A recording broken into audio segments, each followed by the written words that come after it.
Okay, so thank you very much. Okay, so ECMO circuit design and safety. So here's the nurse. She is getting ready for her shift.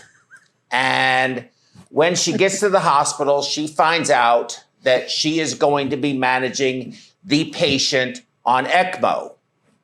And she's really changed quite a bit since then, because the question really is, what can go wrong? Well, a whole number of things can go wrong, all right? You have, for example, this scene. Now, this looks like an operating room, and it is. It's an operating room, and it looks like it was a kind of a bloody surgery, but bear with me here just for a second. And here's a picture, still operating room. There's somebody with their hand there kind of pointing. I'm not sure if they're going, look at this mess. I'm really not sure what they're saying, but you can see it's a pretty bloody scene. There's the blood on the floor again. And it even made its way over here to this cart because it sprayed around everywhere. So it's the issue that happened was a line on the positive side, fortunately, of the ECMO circuit that was a sampling line came apart. And when it came apart, as you could imagine, the blood shot everywhere because it's under tremendous pressure. And that's what it looks like. So there are a lot of things that can go wrong. And building a circuit that minimizes those things is a really good way to go with this. I'm going to talk a lot about simplification, but also how simplification may not necessarily afford you the degree of utility that you might need. So let's talk about this moving forward. My next slide. Here's another example of what can go wrong. All right, so you're sitting there and it's in the middle of the night and everything is going well and you see this. Well, that's not necessarily good. And what that is plasma leaking out of the oxygenator. And the reason this happens is for a variety of reasons, but predominantly if you use a polypropylene fiber oxygenator, which is what this happens to be, then it will react with lipids. And when it does, it changes from being a naturally hydrophobic to hydrophilic, swells, and the pores of the fiber get larger and allow for plasma to leak out. The only way to solve this problem, one, is to keep it from happening, which is to not use propofol, which is a lipid-based material. And the other option that you have is, of course, if the patient's hyperlipidemic, it could still be a problem. And it's not always going to occur, but it does occur more frequently. But if you use a polymethylpentene or PMP fiber oxygenator, like would be the Levanova EOS or the Quadrox, the McKay Quadrox, or because they're called Getting now or something like that, those are made of those fibers. Now, important to note, both of these oxygenators, the one you're seeing here, which will usually last 5 to 7 days. So if you have a patient that you put on ECMO, you are anticipating a 2 or 3 day run, it's a lot more affordable. And it's a great oxygenator, it works just fine. But if you're expecting a 30-day run, even though I don't really think that PMP fibers last 30 days all the time, they may last a little longer, but they don't last forever. So I think there's some debate about what is the right way to do it. But if you do want to use propofol, you really almost have to be committed to using the PMP fiber and not using the polypropylene fiber-based oxygenators. But this oxygenator has to be changed. And it's not necessarily a dire emergency, but it's certainly something that you have to do. So as you can see here, ECMO utilization, the number of ECMO centers has grown astronomically over the past 6 to 10 years. And it's anticipated that it will continue to grow, and the use of ECMO is going to continue to grow as time goes on. And you can see here a variety of pictures. These are all from Paris, France.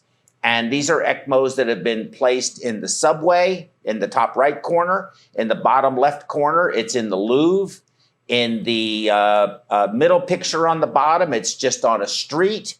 And on the bottom right, it's in a grocery store. And I don't know if you can see it or not, but I don't have a mouse. But if you see that lady in the back, she's just looking for the milk right now on the expiration date. But nevertheless, it's quite dramatic. And this is a pilot project of seeing if they can put patients on ECMO in the field and then transport them to the ICU. So a specially trained team with a cannulator will go out with the ambulance, resuscitate the patient, put them on ECPR, and then bring them to the hospital or to the ECMO center, as the case may be, that is waiting to receive that patient.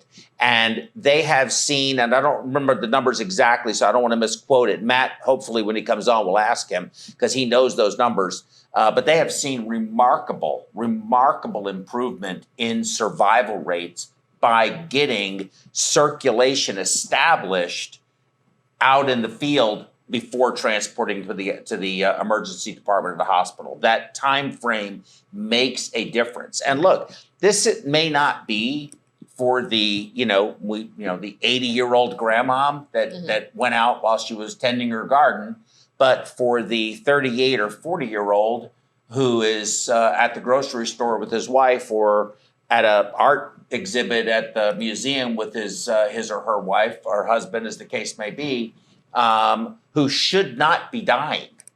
This is perhaps life-saving. And I think this is going to increase ECMO usage in these circumstances. Right now it's predominantly used for VV, but I think that VV will continue to grow for pulmonary failure. But I think that the rescue therapy, ECPR, is seeing a resurgence because we've gotten much better at it. So ECMO usage is going to go up. And Matt's going to be talking about staffing models. But as ECMO continues to grow, it's making a real challenge for us as perfusionists, in that we can't manage all of these. There's simply not enough of us. And Kara, this is where nursing is going to be making a big difference. They're going to have to get involved in this. We cannot, I'm telling you, we are looking at a potential crisis if we do not start figuring out now what to do. I really believe that.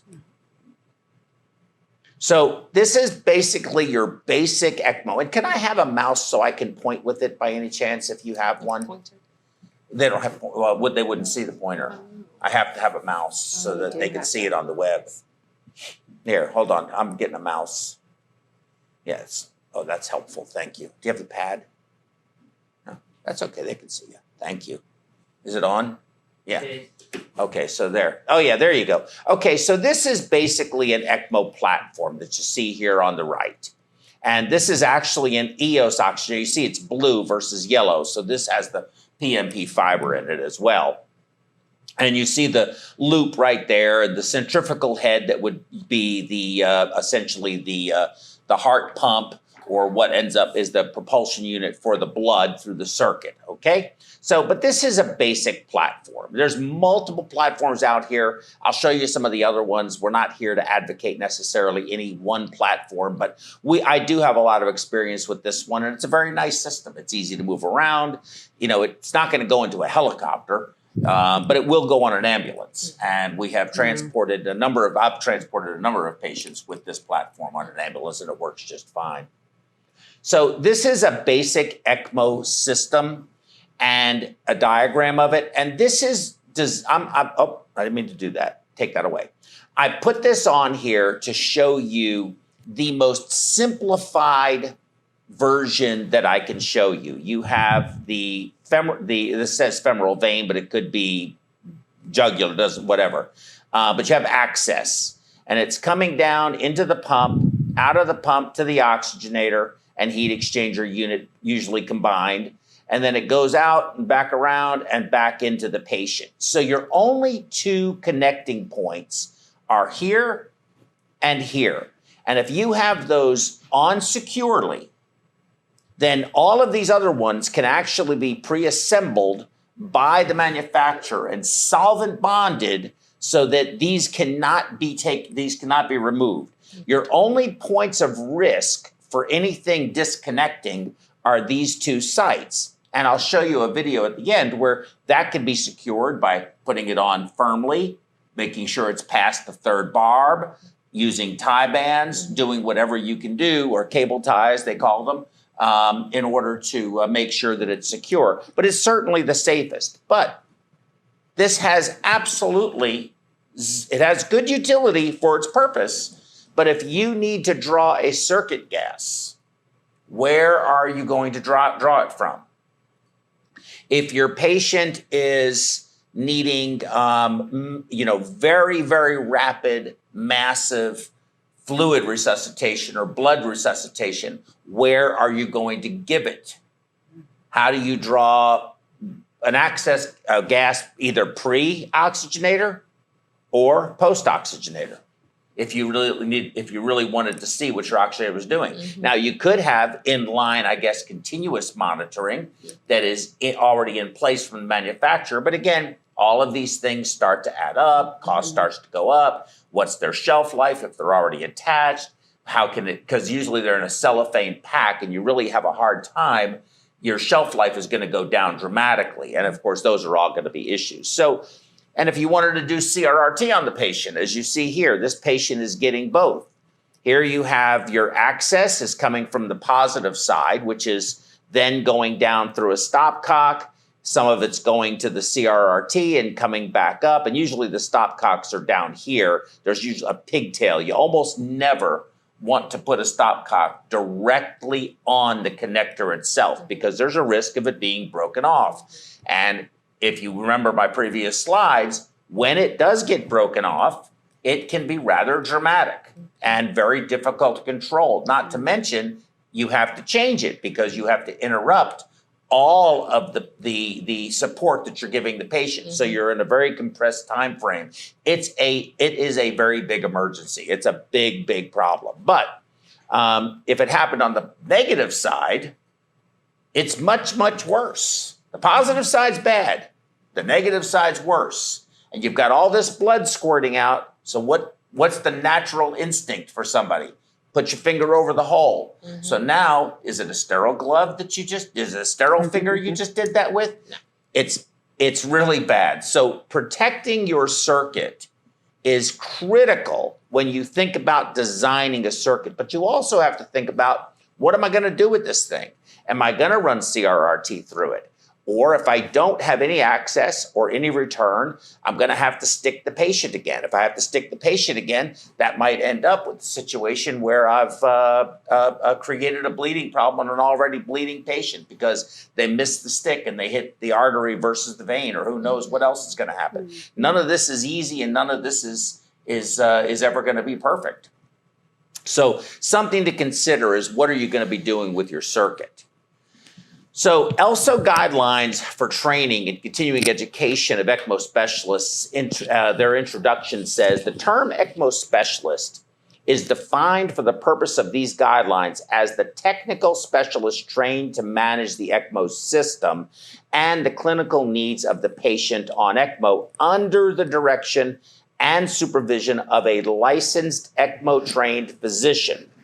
The individual functioning as the ECMO specialist should have a strong critical care background in neonatal, pediatric, and/or adult critical care and have attained one of the following.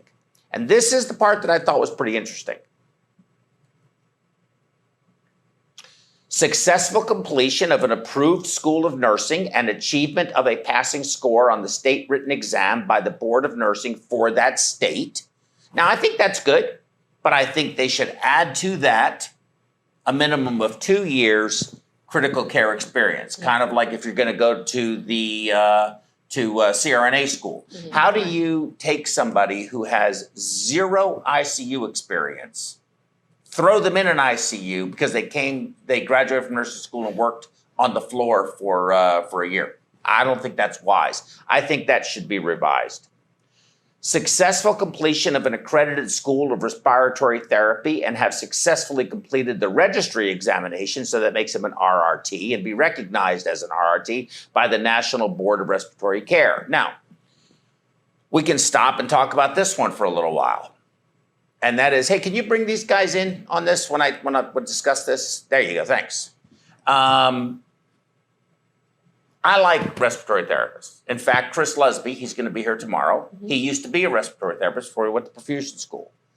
I'm not sure that I agree with this. I'm not sure respiratory therapists, they are in the ICU, they're with the ventilator, but do they understand as well the entire whole patient, picture. Yeah, the pressors, the inotropes, the bleeding, all the labs. They know the gases, but do they know the lights, the metabolites, the other biomarker? Do they really understand that like a nurse does? I mean, perfusion gets it because that's what we do, but nursing gets it because that's what they do. In fact, they're better at most of that stuff than I am. But is a respiratory therapist really truly equipped to be an ECMO specialist and manage some of the patients that I know you've had to manage? It's a debate that's going to go on forever, but what's your opinion? well, I think they definitely have a larger learning curve, and their training, really, they should probably have additional training on that type of thing. Whether it's, they have to, if they want to be an ECMO specialist, maybe they have to shadow an ICU nurse for a particular amount of time, shadowing perfusionists for a particular amount of time. I don't know what the answer is, but I do think that they're going to have a great understanding of the ventilator. It's definitely better than I do. Yes, I mean, agreed, absolutely. agreed. They're going to be experts in that Agreed. area. And it really will depend on the particular respiratory therapist whether or not they have any knowledge of this other stuff. Yeah. That's true. I think it's just we're gonna wait and see. Okay, let me go ahead and do the slides again. So that's that. Number 3, successful completion of an accredited school of perfusion. Okay, that's us, and certified through the ABCP. Okay, well, that's fairly common. Physician trained in ECMO who have successfully completed institutional training requirements for the clinical specialist. And number 5, now this is the one that I thought was interesting. So other medical personnel such as biomedical engineers or technicians who receive specific ECMO training and have practiced as an ECMO specialist since the initiation of their programs, so they're grandfathered in, and who have completed equivalent training in ECMO management as the other specialists, have successfully documented necessary skills as an ECMO specialist, and who have been approved specifically as an ECMO specialist by the medical director. These personnel can be approved institutionally as an ECMO specialist under the grandfather principle. However, ELSO does not encourage or support the new training of individuals except as outlined in 1 through 4, as it says above, but previously.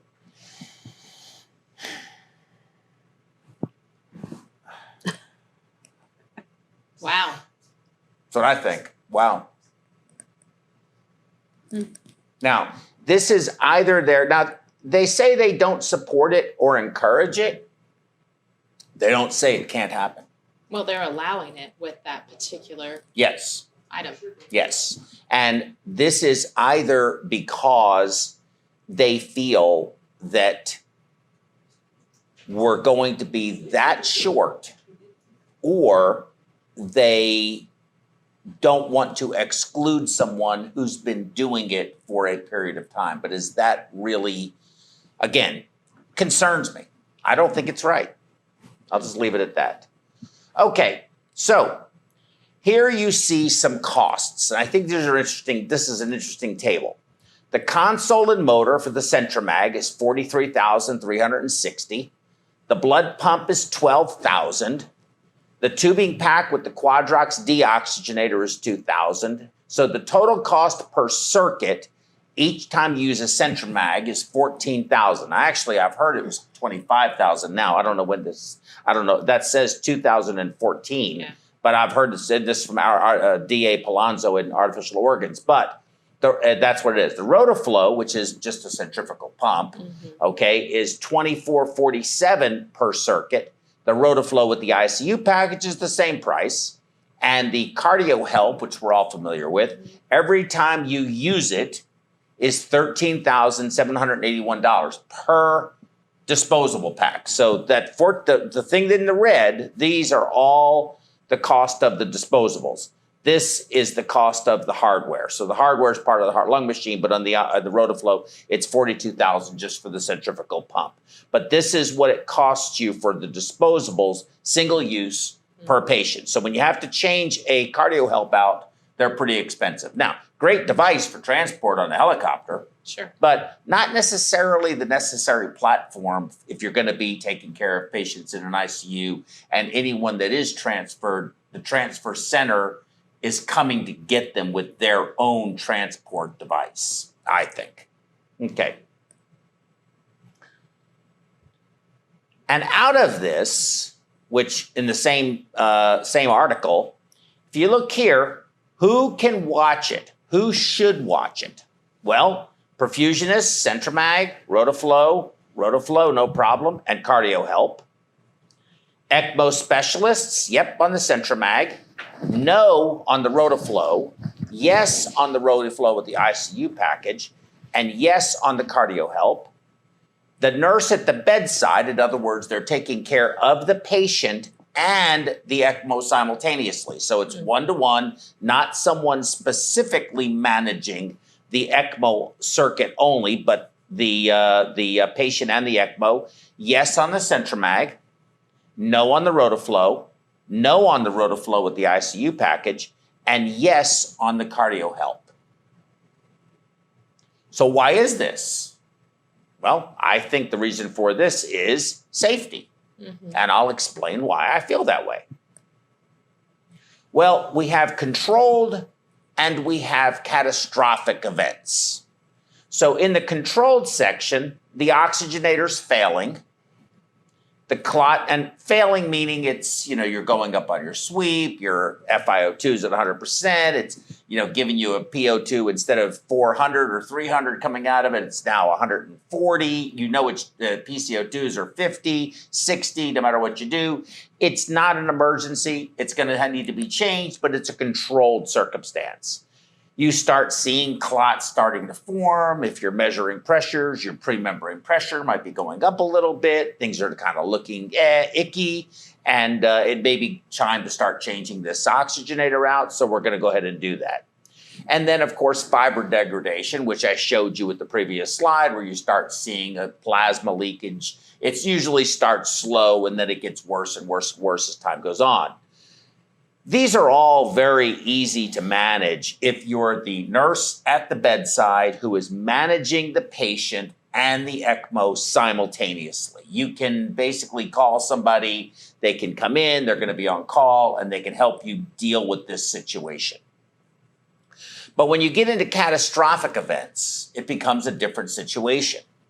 Acute decannulation does occur, and when it does, it is catastrophic. There's nothing anyone except for the surgeon or physician who is capable of cannulating the patient to get that patient recannulated. Nobody can help. There's nothing anyone can do. And even then, even with the surgeon standing right there, an acute decannulation is usually a fatal event. O2 source disconnected and not recognized. That's usually a catastrophic event. Everybody's wondering, why is the patient doing poorly? And there's a reason, and it's the O2 line has become disconnected, or the source has been damaged in some way. Pump head or oxygenator, complete thrombosis, just completely clotted off. Well, if that happens, you're not going to be able to fix that. Line, or especially if the patient's ECMO dependent. If the patient's ECMO dependent, there's just nothing you can do. You turn it off to change it, you're not going to be able to get another one set up, primed, and ready to go. Even if you're trying to resuscitate the patient, which you would have to start CPR and hope for the best. But if they have no lungs, then what are you going to do? Their lungs, if they're on ECMO, and they're on not just for eCPR, but they're on it for both cardiac failure and pulmonary failure, you're toast. Line or access port disconnection. Those are it's not always catastrophic on the positive side. If it's just you turn the stopcock the wrong way and you get sprayed with blood and you turn it back the other way, you can get away with it. But if you do it on the negative side, and you turn the stopcock the wrong way, and that negative pressure is, what do you think about? Negative 100, 120 on an ECMO if you're flowing 5-6 liters a minute? Yeah. Something like that. That's going to suck air into that access line, into the pump head, and then up to the outlet of the pump head, and it's just going to stop. And you have nowhere to de-air it to, because it's ECMO. It's a closed loop system. Mm-hmm. So it's going to be a battle to get that back on. And if the nurse at the bedside is managing that and taking care of the patient, and that's the reason why, going back to that previous slide, that you have what can be watched by the bedside nurse. The reason the rotaflow and the quadrox allow for that is their systems, and I'll show it to you. Their systems are designed with Centromag. That's what I meant. Centromag, thank you. Their systems are designed with no access. Right. And no access in any of the lines. It connects from the patient to the patient, and that's it. There's nowhere to draw a lab. There's nowhere to do anything with it. You can't turn a stopcock the wrong way and create that scenario. But you can't transfuse through it. You can't do CRRT through it. You can add a stopcock or connector with a stopcock to it. But if you do, guess what? You void everything. So anything happens to that system, even if it was not related to what you had done, you put a connector in it and something happens to the oxygenator that's completely unrelated to that stopcock, they void they're not responsible. Their responsibility is then on you because you've modified their system. Can't do it. Clamping with the wired portion of the pump head failure, that's another one. Mm-hmm. Clamping the wired portion of the cannula, breaking a connector or stopcock port, turning certain stopcocks the wrong way. We discussed that. So the reason, going back to this slide, that this says what it says is because of that reason. The bedside nurse who sits can do Centromag, can do cardio help, but can't do the rotaflow, and also with our system that we have, because we have a lot of access for that. So let me show you this slide. Now, this is an ECMO platform, and that's a SciMed oxygenator, actually a true membrane, the only true membrane that's out there, because the ones we use are all microporous hollow fiber, but these are a true membrane. But what do you see about this picture that concerns anyone on the panel?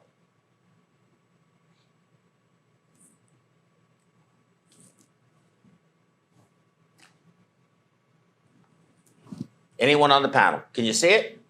Yeah. Look at it carefully.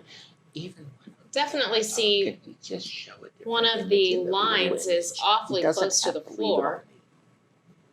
And that's a potential hazard. Yes. If you look right here, yes, that on the floor. And look at the lines right here coming up the bed right here, near the bed rails. Everything is in a position that is here. Can you put the slide back up, David?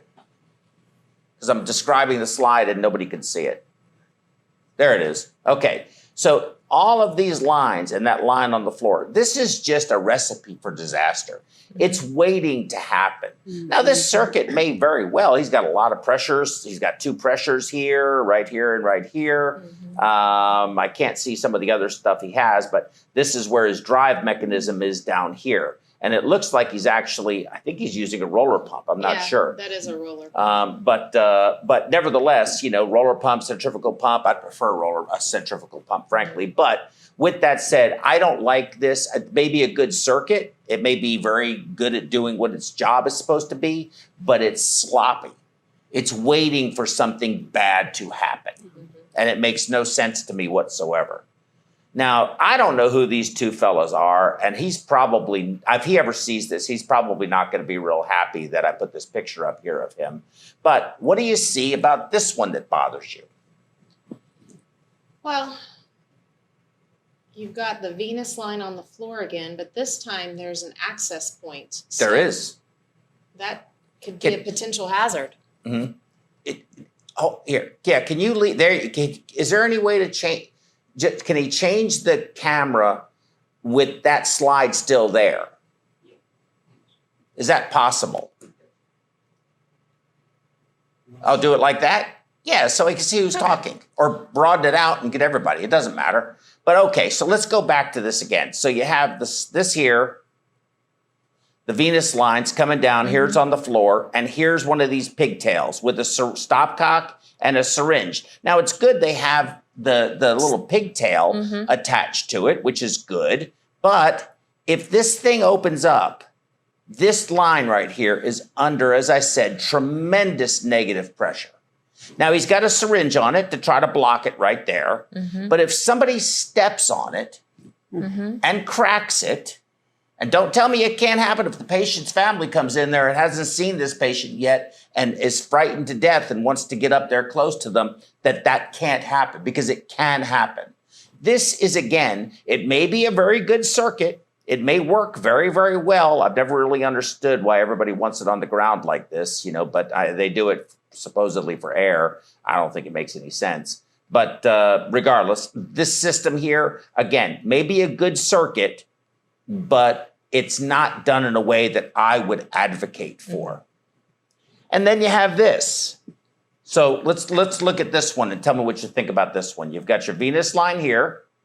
It's coming down, going right into your centrifugal pump, comes out here, goes into your oxygenator, out of your oxygenator, straight up, and back into the patient right there. And it looks like it's attached to the bed with a bar. Here's your power line. Here's your oxygen line is right here. And here's your blender right here. So my opinion is this is actually a pretty decent circuit. Decent setup. Yeah. But what do you notice? This circuit, the way it's designed, without necessarily spending $13,000, okay, now the oxygenator's a little pricey, but it doesn't matter, let's just hypothetically say. Would you say this is a system that a nurse taking care of the patient, nurse at the bedside, would have some confidence in being able to use without there being an issue? Well, I don't see any access points, so There aren't any. I would say if they're put in that situation, that's the safest. So versus a Centromag or a cardio help, which is 13, 14,000, you can do this for about 2,000 and have the same thing. This is essentially the same thing because you don't have those access points. Right. But again, they've got both. They've got a femoral vein, a femoral artery. If they do need to do anything else with this patient, it's going to require them placing either a right IJ line or something else. And obviously, this patient is going to be anticoagulated. You're not on ECMO and not be anticoagulated. So here's what I'm talking about. Now, this is a little more complex system, but this illustrates why it's so important sometimes to have the ability to have access. The one disagreement that I have with this circuit is that the stopcock is right on the connector. That's dangerous. But this is a distal perfusion catheter. So this patient has a cold leg, and in order for them to get blood flow, they've taken a perfusion catheter, a little small gel cath, and stuck it into the SFA so that it flows distal down the leg, because this cannula right here is blocking the distal perfusion through the femoral system. So if you don't have the ability to access, you don't have the ability to do this either, which again can be quite a problem if you have a cold leg and a viable patient on ECMO. You can see here that they have some ports here. These are Lure locks. They can come off and create real problems, but they did double tie banded all of their connection points for the circuit. So I thought that was good up here as well. So I thought that was good. But this is a pretty complex system. This is VAVV.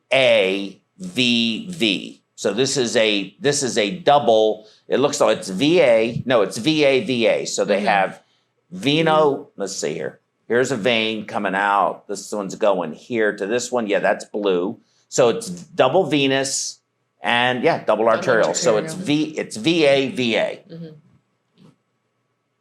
So here's a slide sort of illustrating all of the possible configurations, and it's not all of them, but it's a good portion of the configurations you could have if you're trying to do ECMO. And again, if you're the nurse at the bedside, if that's the direction you're going to go, I don't really advocate for that. I think that the ECMO specialist is really the way to go. I think but the nurse ECMO specialist, I think, is what we're going to need in order to manage all of the ECMOs that are coming for the future. I've said that so many times sitting here that people are probably tired of hearing me say it. But this is some example of that. And in reality, if you have the cardio help or the Centromag, you can do double. You can do RV and LV support. But the cardio help, you would just need 2 cardio helps in order to be able to do that. And there's not a whole lot of hospitals that have that, especially in the community setting. But those, in order to make it appropriate for the nurse at the bedside, would have to eliminate all of your connecting points, all of your access points, all of your infusion ports. Everything would have to be gone. And when you start adding these lines in, these require Y connectors to be cut in. And all of those Y connectors are not typically part of any manufacturer's built system. So something to be considerate of. And here's another example, just very quickly. You can see this is a baby, but adult, it's the circuit. What I don't like about this, obviously, is you have a pressure monitor here. And that's, again, the negative side. I don't think you need that pressure monitor there. If you're well-trained as an ECMO specialist or a perfusionist, you can see what it's doing and feel the line and know whether or not the pressure is low or high. It has this bridge. All of these stopcocks are right on the connecting points, and they have some more down here. These things are all extra luminal. So that's not really a problem. Temp probe and stuff like that, and the flow probe, transonic flow meter, air bubble detector. But the pressure monitor obviously is internal to the lumen. It needs to be. I just think any of those things and the other things, the manifolds that I see, I don't like any of those things in my system. I think all of these things are an issue with multiple, not just accidents that can occur, but they get dirty. You run blood in them, and then you're not running blood in them, and the blood sits there. And if you have a patient who is on ECMO and who's septic, now you have stagnant blood that's infected. You're treating the patient, but the circuit has all these areas with this blood that's not going anywhere. It separates. It looks like hell, and it's infected. So you're clearing the patient's infection, but you keep adding infection to them. It's never really made a lot of sense to me. That's why I think we should change the circuits, frankly. I mean, nurses change their IV tubing every 3 days. 3 days. And we'll leave an ECMO circuit, the same ECMO circuit on. And they change theirs, and it just has fluid in it. And we have blood in ours, and they'll leave it for 15 days, 17 days, 20 days. I don't know that I think that's smart. No study's been done on it, so it's an opinion.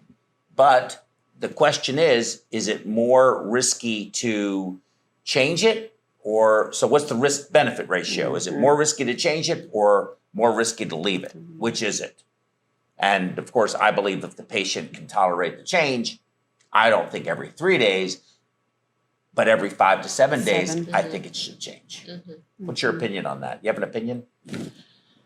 I think you have to think about what you're trying to protect from.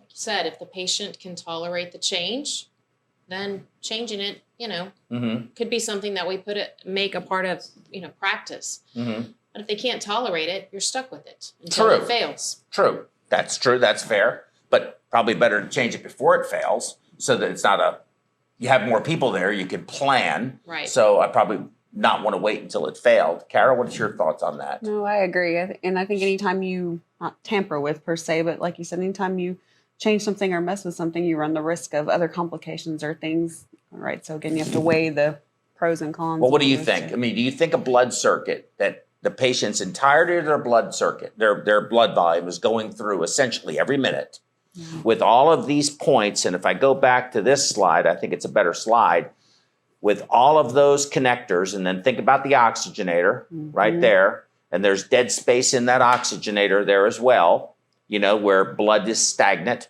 All the connections, blood is stagnant. And it sits there for, what, do you think it should be there for 15, 20 days? What's the infection rate on patients It's on a good ECMO? question. I don't know the answer to What that. does the evidence say? Well, I mean, The evidence doesn't say anything. Yeah. There really isn't. In fact, Matt's going to be on, and I'm going to ask him what he thinks of the evidence. Good. Okay, so let's go. Let me get through mine. And I think some take-home thoughts. The simplest is usually the safest, but the simplest may not be the most effective. The more connectors, stopcock ports you have, the higher your risk. The more connectors, stopcock ports you have, the more you can do with it. So there's a dichotomy there. There are events that are unrecoverable, no matter who is at the bedside, and guarding against those is imperative.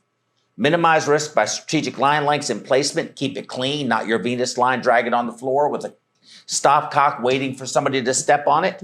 And think it through. That's all I can tell you. Think it through. Check it, recheck it, and then recheck your check and have somebody come check your check. behind you. Yeah. Don't ever trust yourself. Don't ever trust anyone.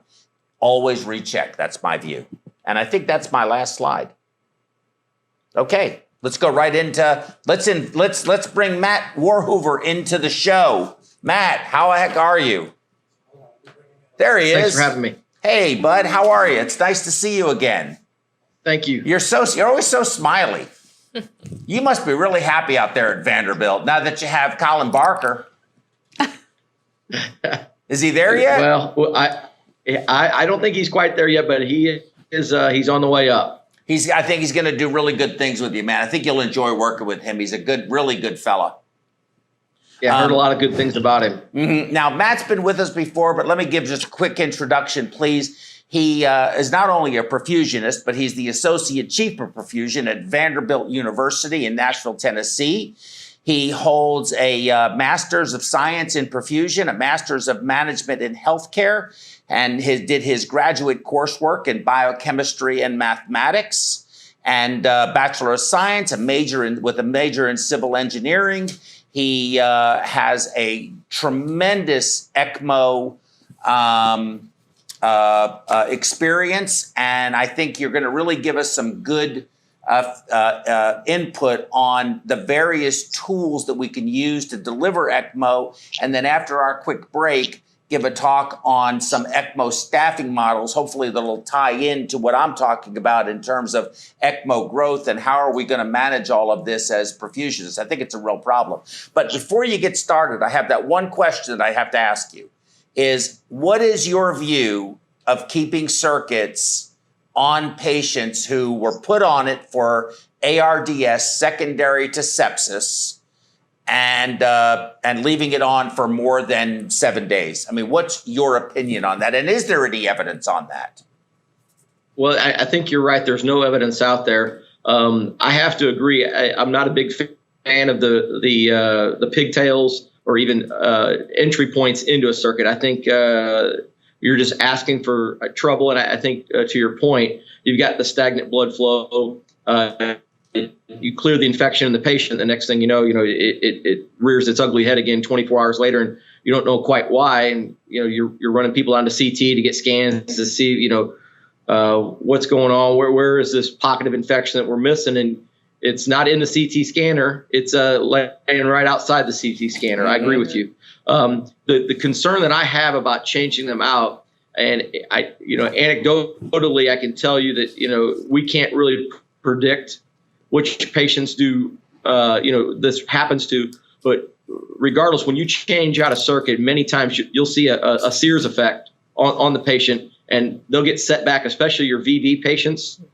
They'll get set back 24, 48 hours. It's almost as though that they get the Sears effect. They dilate back out. You're back on suppressors, and really you just give the volume back. to maintain your intravascular integrity. And then, then over a period of the next 24, 48 hours, you take that volume back off. So I don't think it's a free lunch changing out the circuits. I have to agree with you. I think there's a risk reward benefit. I'm just unsure of where that's at. And it's not very predictable on what patients and to what severity that they actually get that serious response. Some patients, they don't get it. No problems at all. Other patients, you think, oh, they're relatively, in good shape.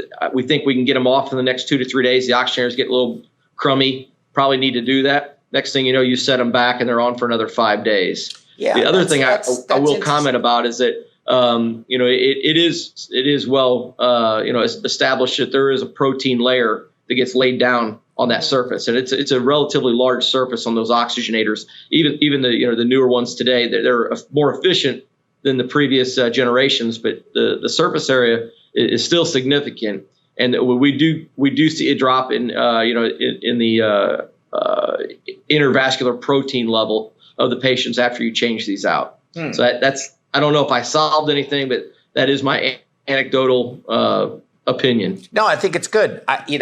My experience has been that when I change it out on patients, my experience anyway has been that they sort of pink up and look better for a short period of time. Now, it's not long-lived. They kind of eventually dribble back to where they were, but I haven't seen that where they dump completely. But of course, you see a lot more ECMO than I do. And I'm going to look for it more. But, we have what we are doing, Matt, is and I'm so sorry. I know we're going to get your talks done. But very quickly, we have basically two options. We have, if we think the patient's going to be on for less than 5 days, we will go ahead and put them on with a polypropylene fiber lung and say, you can't use propofol. We tell them up front, if you're going to use propofol, we can't use this. But if we think it may be 7 to 10 days, we go ahead and use the PMP fiber, and that helps to eliminate that. Or if they insist on using propofol, or if they're hyperlipidemic and we know it, we'll go ahead and go that direction. But even with the PMP fiber, I think personally, I'd be more inclined to want to change it. But I hope somebody looks at this, and it'd be great if you guys could, because you're in a perfect situation to do it. You have a lot of patients, and I know that you have nothing but a lot of time on your hands. You're not doing anything over there but hanging out.